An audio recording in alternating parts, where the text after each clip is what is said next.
Our final video. اظلم اظلم 5 فيديوهات. اوكي. Before it's over, we hope you will never forget it. It starts with a chance encounter. 3 hikers are backpacking their way through the densely wooded terrain of the Colorado Rockies when, through the heavy brush, one of them would notice something bizarre hanging from the trees. It almost looked like a bunch of thin black vines growing from the stems and overtaking this one particular branch, though clearly didn't seem to belong there. As the closer they got, the more the object appeared to be man-made, which was confirmed by the sight of a horrifying discovery lying directly beneath it. Dropped there in the middle of the woods was the remnants of a small aircraft, one that had been there for what seemed like years judging by the rust and decay. And it wasn't just the craft itself that was in an awful state of decomposition, but also the 2 bodies within it. It was a heartbreaking scene, and a confusing one as well, as when officers arrived, the cause of the wreck wasn't immediately clear, and the possibility of this crash going without explanation seemed very real, had it not been for those ribbon-like vines hanging overhead. معلقة فوق الرؤوس. In reality, those strange objects were actually. في مشكلة في الترجمة.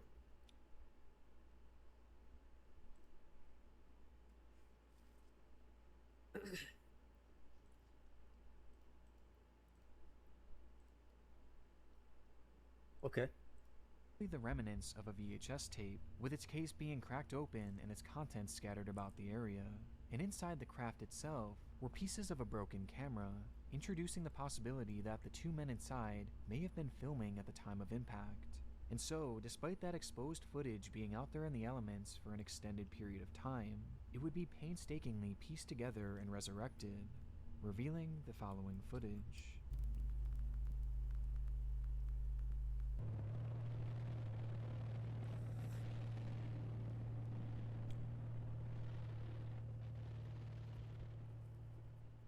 On board the airplane had been 36-year-old pilot James Cadell, who had been taking his friend Ronald Wilmond for a flight from Granby to Jeffco, 2 regional airports in central Colorado near the foothills of the Rocky Mountains, which explains the breathtaking.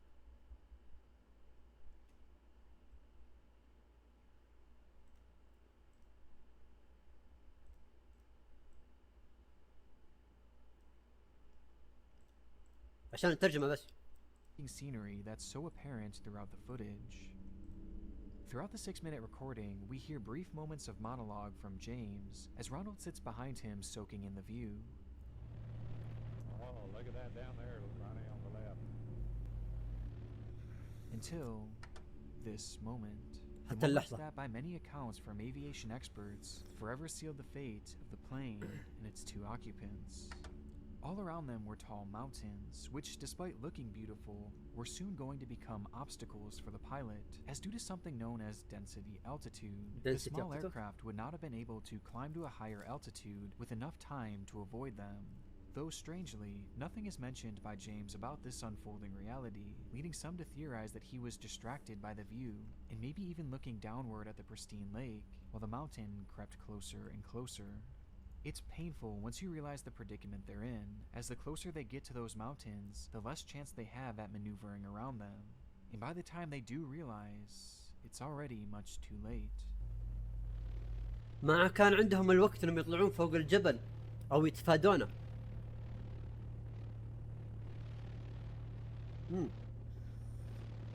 عشان كذا توفى يعني. اوه.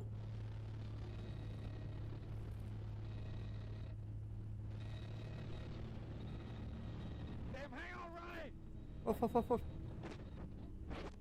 اوف. Recognizing their plight of certain death ahead, James was forced to attempt a nearly impossible U-turn, which ultimately would stall the plane, sending them careening to the fast-approaching ground below, where the footage cuts out moments before impact, ending the lives of these 2 friends in an instant. And it's there that the wreckage would sit for over 3 years until those backpackers just so happened to take that same route. 3 سنوات. Today, the video is used as a teaching lesson for so many up-and-coming pilots, as countless schools across the country show the tape to their students in the hopes of preventing a similar tragedy. But evidently, the film has also found a home in the depths of this very site, where it has come to be known as one of YouTube's darkest videos. أكثر قتامة. For once again, he has come face to face with the adverse effects of density altitude. ارتفاع الكثافة. كيف ارتفاع الكثافة؟ Here it is. Is this for me? It's all yours. Now, who is left? It was only the 22nd of December in the year 1990, but that didn't stop Von Taylor from kicking off the holiday early, as he sat by the tree pulling out gift after gift and opening them in front of an old VHS camera. Behind that camera was Edward Deli, a longtime companion of Von who seemed adamant on filming his friend's reaction to the presents. You got a light flashing on the front of that. I don't know. Find out. How am I supposed to find out? And Monet. الهدية.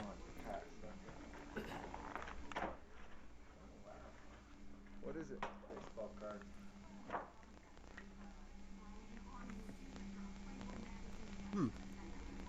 بيسبول كارد ألبوم. Okay.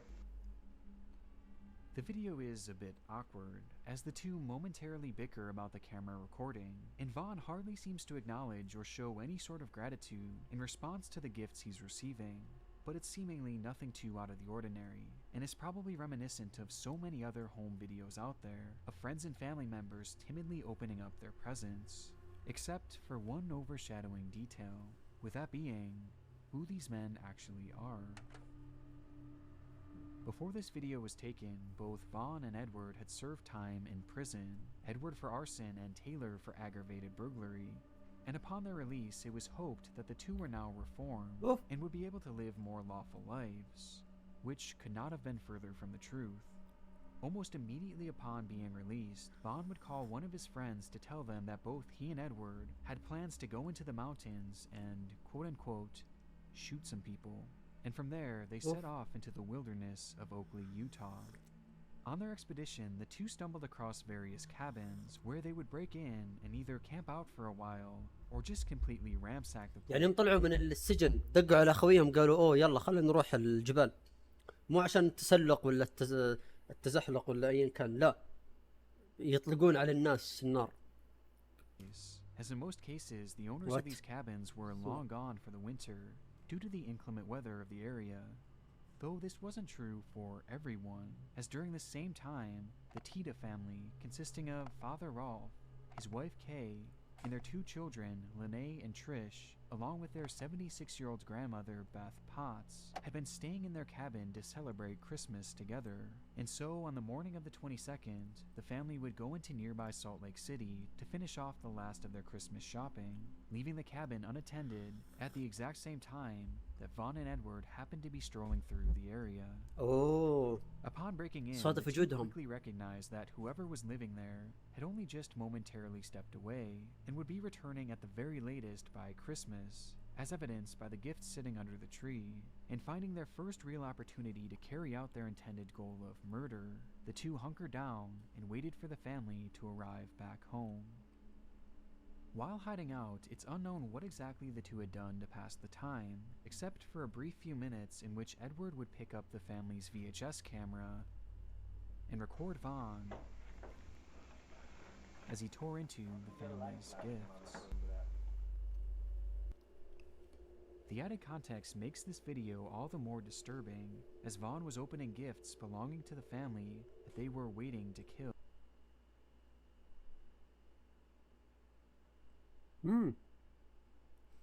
يعني في البداية كانوا يفتحون الهدايا حقت العائلة قبل لا يقضون عليهم.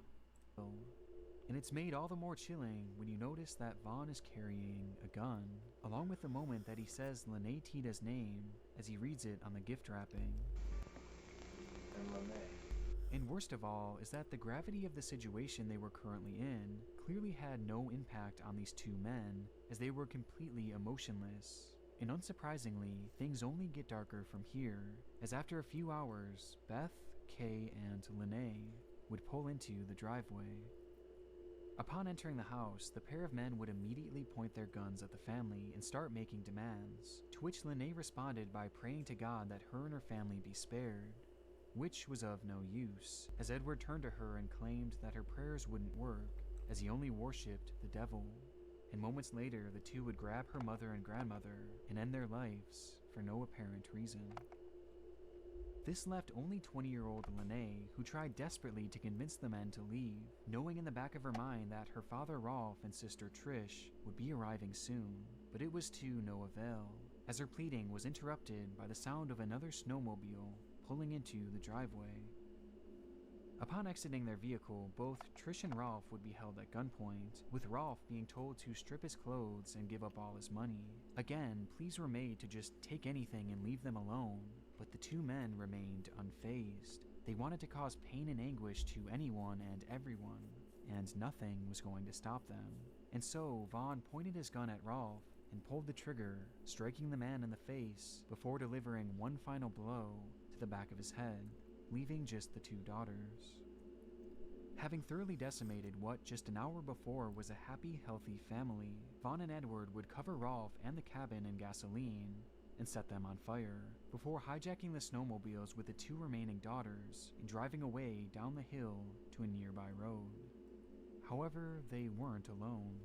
On their way out, the kidnappers and their victims would notice a man waving to them in the distance, with the individual being Randy Zorn, their uncle, who recognized the two girls and attempted to flag them down. However, knowing that had they acknowledged their relationship, it would almost certainly get the man killed, they chose to ignore him and told the kidnappers that they had no idea who he was. Sensing something was off, Randy would follow the group down the mountain, where the men were now loading into the family's car. He waved to them once more, this time yelling at the group to stop and even running after them, but again the girls pretended not to know them, sacrificing a chance at being saved in order to protect their uncle. Confused by this bizarre encounter and apparent urgency from the girls, Randy began to fear that something bad had happened at the family cabin, which was only confirmed when he heard another snowmobile tearing down the mountain. On it was a barely clothed Rolf, who despite being shot in the head twice, set on fire, and his eyes being almost completely swollen shut, was somehow alive and had managed to get on a snowmobile to find help. And it was there that he told Randy, "I've been shot, my wife has been killed, and my daughters have been kidnapped."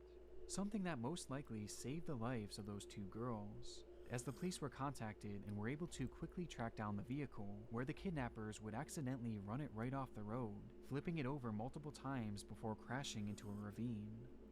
Quite shockingly, no one would be badly injured in the wreck, and following a brief shootout, Vaughn and Edward gave in and were swiftly arrested, bringing this whole nightmare to an end.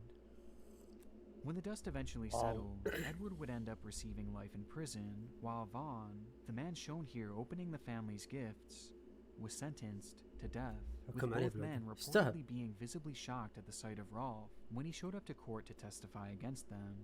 Rolf would later go on to make a full recovery, which definitely ends the story off on an empowering note, though the carnage left behind by these two men in the moments following this video make it undoubtedly one of the darkest on the site.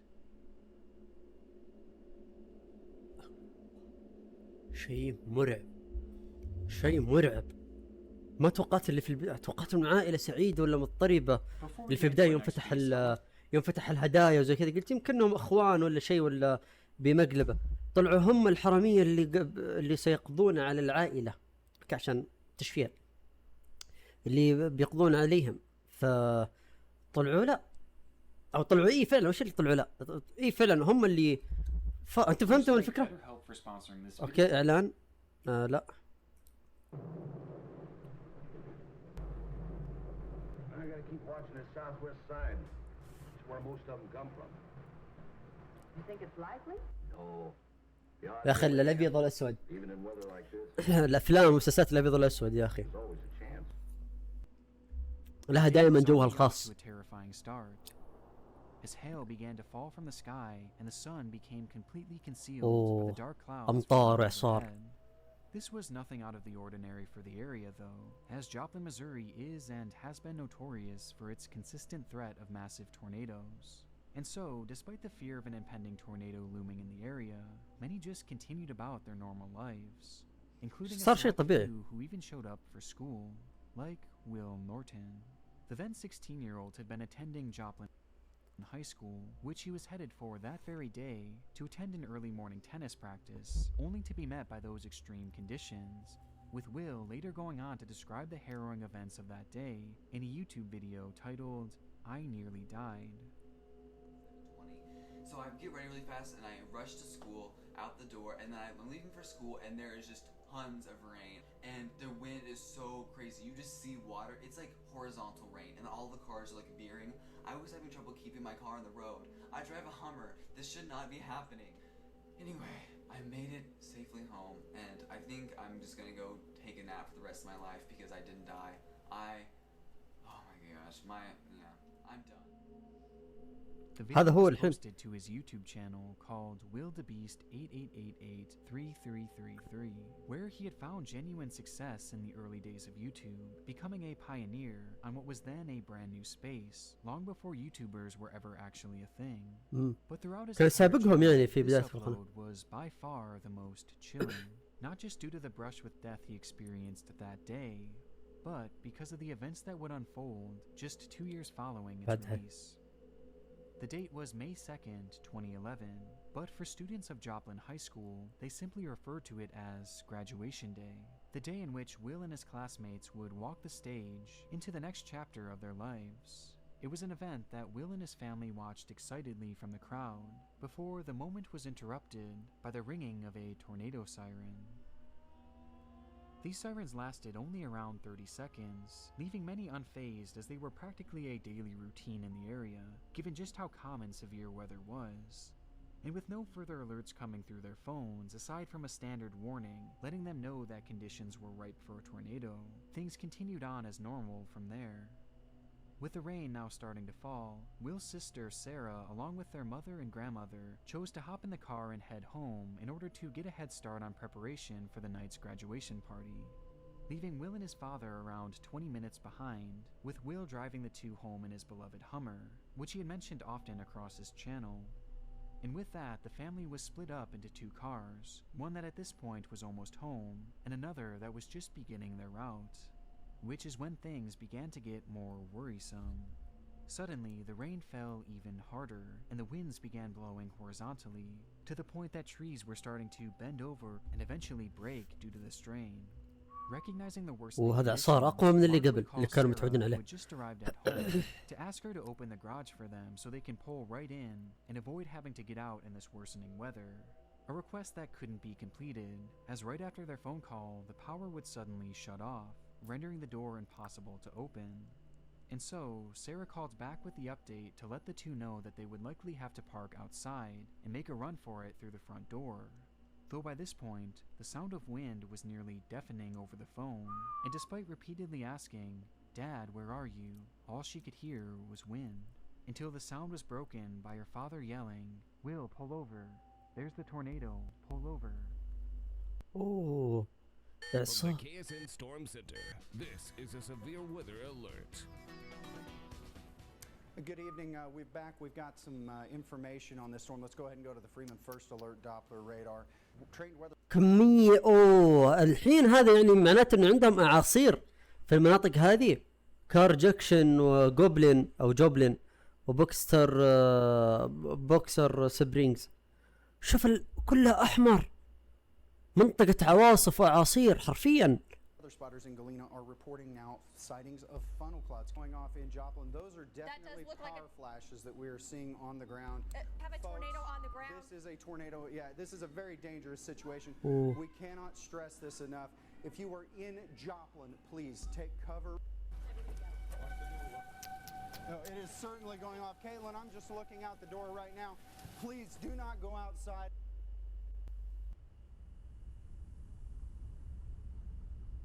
Towering in front of Will and his father was a massive 1-mile wide tornado, with its winds gusting around 250 miles per اوه hour. It was an EF5, the highest ranking اعلى tornado تصنيف machine, يمكن. and now Will and Mark were directly in its path.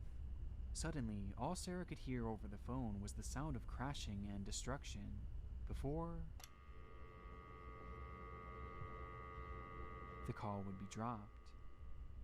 وش In صار that very لهم؟ moment, the tornado would come in direct contact with the Hummer, causing it to flip in the air multiple times. And despite Mark desperately holding on to his son, Will would slip through his father's arms and be sucked out of the car's sunroof.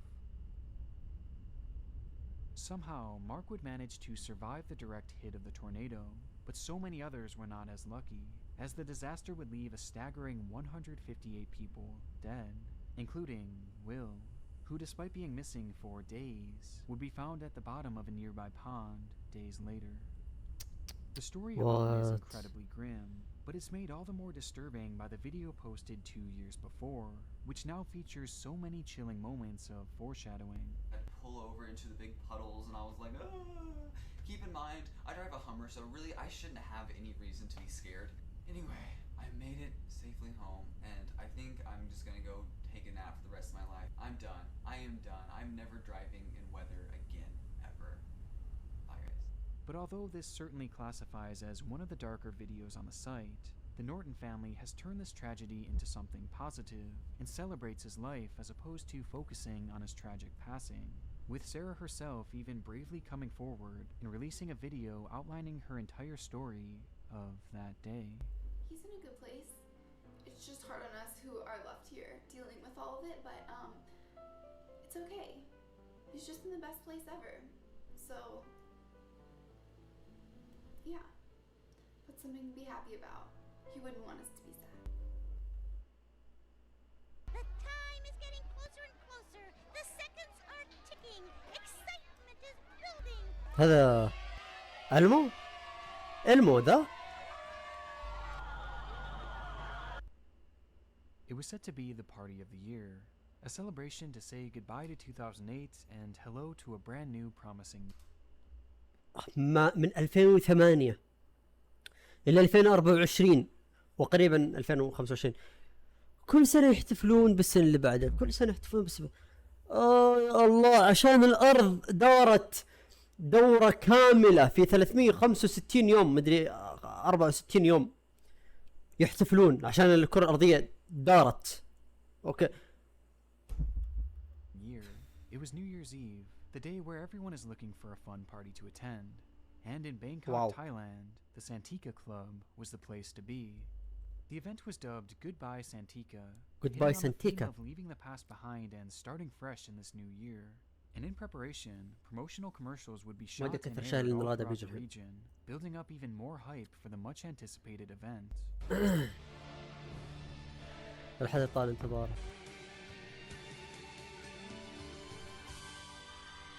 Goodbye, Santika. The end. It promised to of be the their year. best show yet, with live music from numerous well-known artists and, of course, lots and lots of alcohol. And sure enough, as New Year's Eve rolled around, this hype would translate into a large crowd swarming the doors to be part of this special occasion. And as the clock ticked closer and closer to midnight, the crowd only continued to grow, with it being estimated that as many as 1,000 people were in attendance. 1000 شخص. At this point, very few videos exist from this night, though in the time since, 3 key clips have come forward that piece together the events which transpired. اوكي، 3 فيديوهات اللي حصلنا 3 فيديوهات. 11:44 p.m. with 11:40 minutes away. This video was taken up close to the stage, showing not only the high energy of the night, but also the massive people crammed into this venue. هذا 11:44 دقيقة بالضبط. هذا الفيديو اللي أخذ.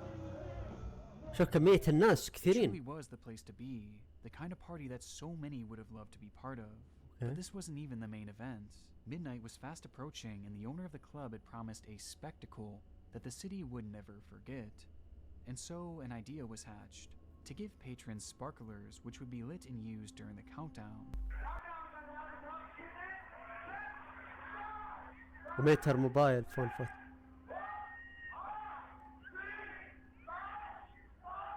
طراطيع.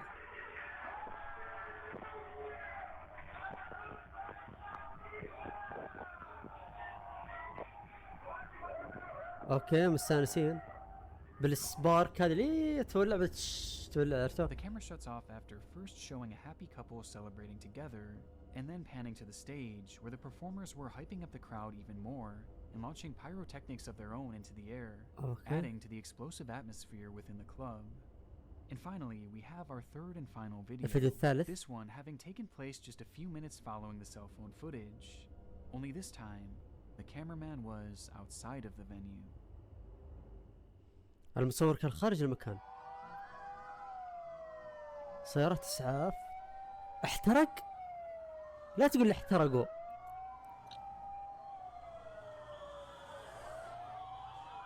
احترق المكان.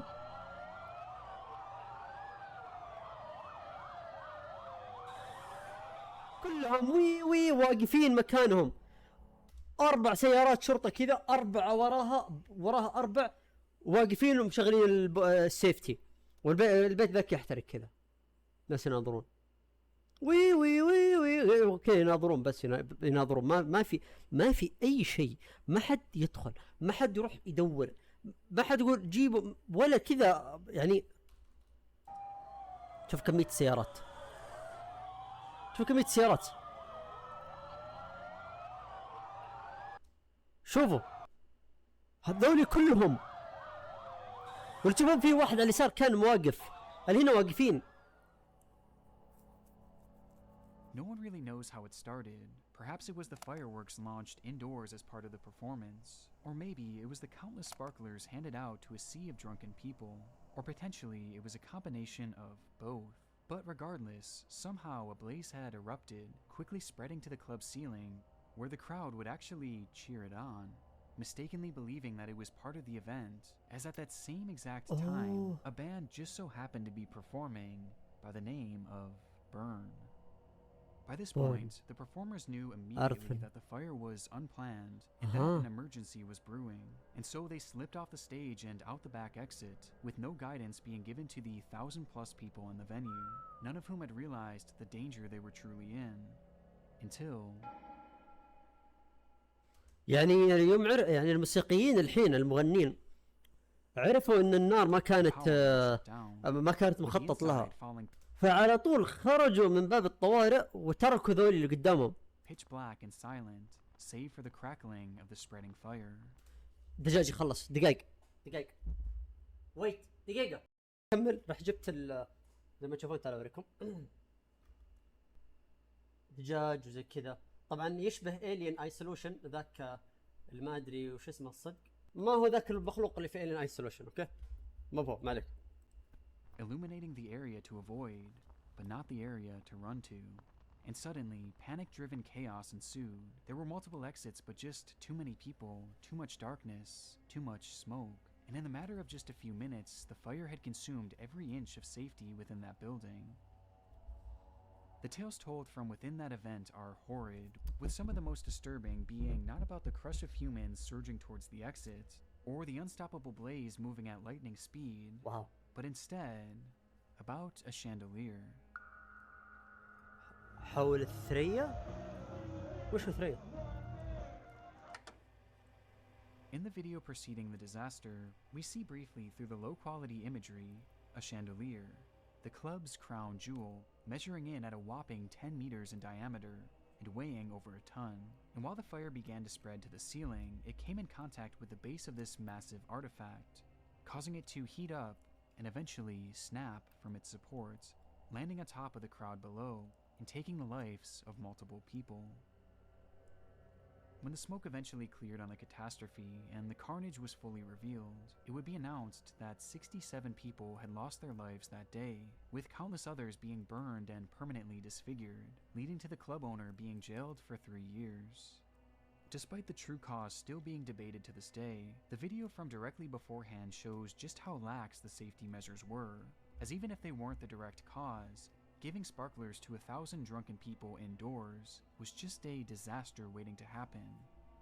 And in the end, the party truly did live up to its name. Goodbye, Santika, as the club was burned past the point of recognition, and now sits as dark as the videos surrounding it.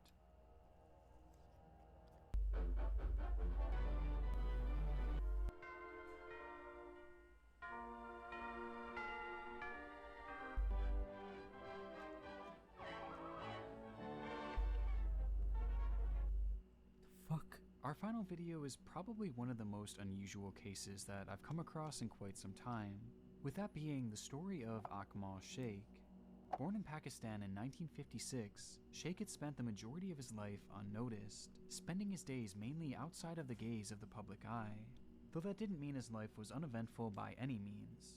Over the years, Sheikh would move from country to country starting numerous new businesses, like in the 80s when he moved to the US to become a real estate agent, and then in the 90s when he moved to London to start a minicab business. With the only problem being that none of these ventures ever really stuck, causing him to live in a state of poverty, even at one point going bankrupt following the decline of his cab business. And his failures didn't stop there, as in 2003, Sheikh would be accused of sexual harassment and unfair dismissal of a 24-year-old employee, resulting in his wife taking his kids and filing for a divorce, which would be far from his last legal struggle. Oof. In 2005, Sheikh was placed under official investigation following the London bombings, as he was caught sending a text to his friends stating, "Now everyone will understand who Muslims are and what jihad is," while at the same time being accused of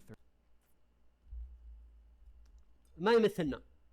ابن الكلب هذا اللي يقول المسلمين هم اللي يفجرون هذا الجهاد ما يمثلنا. هذا ابن كلب، هذا ابن حرام، هذا كلمات كثير ما ودي اقولها عشان ما تخرب سمعتي طبعا. اوكي بس هذا ما يمثل احد. اوكي threatening his باكستاني ex-wife. ولا يمثل باكستانيين نفسهم. ونعم في الباكستانيين. charges, though he would be arrested just months later for driving under the influence. As you can see, Sheikh's life was a roller coaster, and at this point he was on his largest drop yet, disgraced and living off of handouts and eating out of soup kitchens nearly every night, until the year 2007, when his life would change forever. During a public demonstration that year, Sheikh would be introduced to a man named Gareth Saunders, a musician who had ties all throughout the music industry, including with numerous recording studios in the area. And it was during this chance meeting that Sheikh's life purpose would be discovered. At some point prior, Sheikh, a man with no musical experience whatsoever, had written a song called "Come Little Rabbit," which he believed would propel him to worldwide stardom.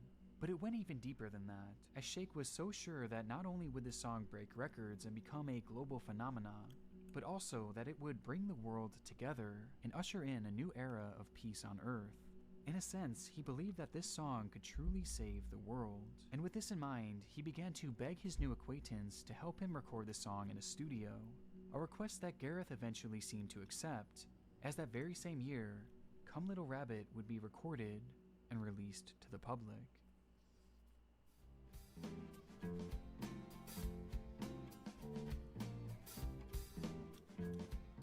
Come little rabbit, come to me. Come little rabbit, let it be. Come little rabbit, come and pray.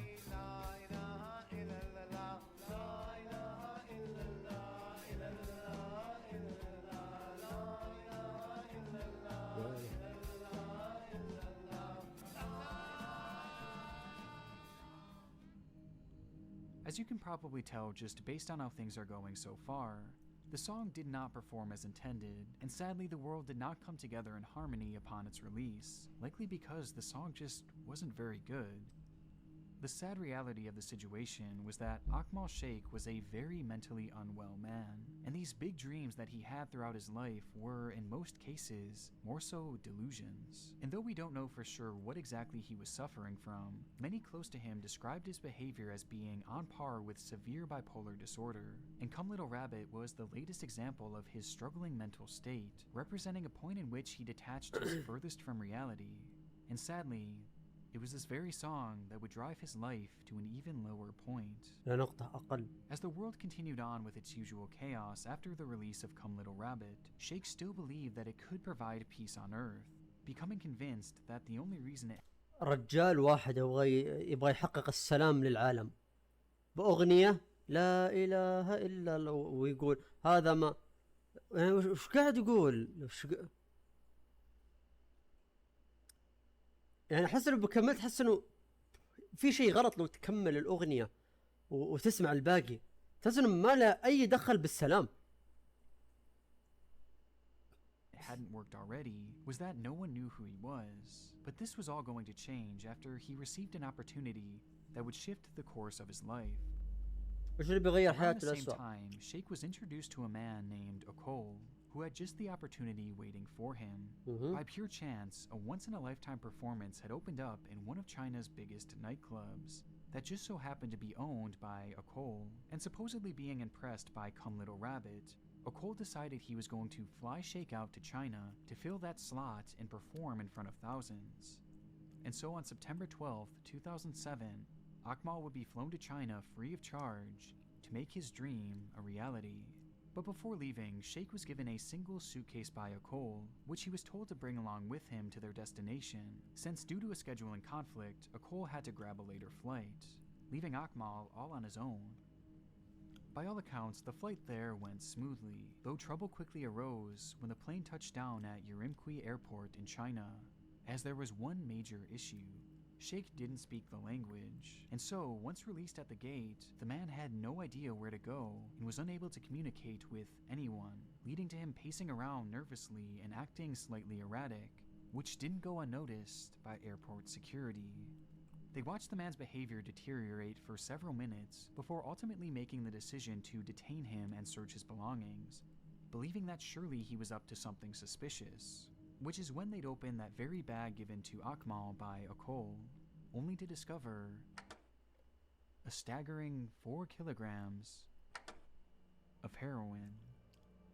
The discovery sent Shake into a panic, as he was completely unaware that he was transporting illegal contents because the bag didn't even belong to him, stating adamantly that it belonged to his friend Cole, who was flying in on the next flight and would be there soon to help clear things up. And so, surprisingly, security seemed to believe him, as they all sat waiting for Cole to step off the next plane and set the entire situation straight, though he never did. In reality, Shake had been tricked into becoming a drug mule, taken advantage of with his mental illness used against him to make him commit a crime he had nothing to do with. There was never any club and there was never any performance, it was all just a ruse. And despite the authorities' willingness to wait for the man at first, their patience soon wore thin, and Shake was arrested for drug smuggling, with his punishment being death. A man convicted of drug smuggling in China has now been told of his fate. Akmal Sheikh will be executed by firing squad within 24 hours unless the Chinese authorities have mercy on him.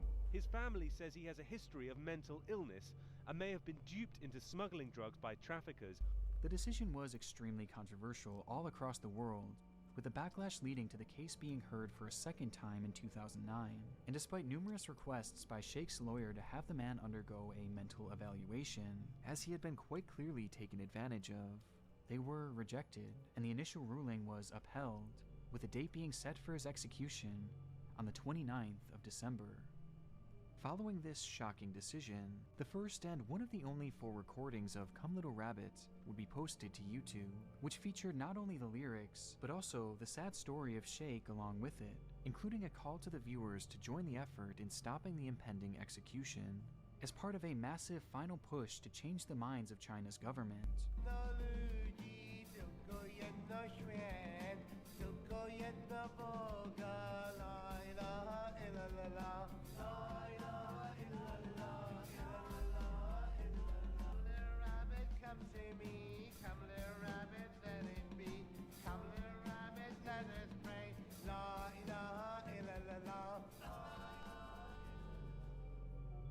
But it was no use, and on the morning of December 29th, Akmal Sheikh would receive a lethal injection, with China supposedly walking back their plans to execute him via firing squad, though either way the man was dead, and his body would never be returned.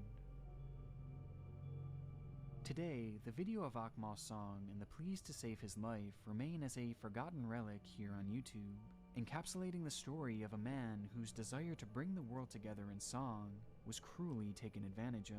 And though it was peace that he was so desperately seeking, the song would only lead to his ultimate demise. Come little rabbit, come to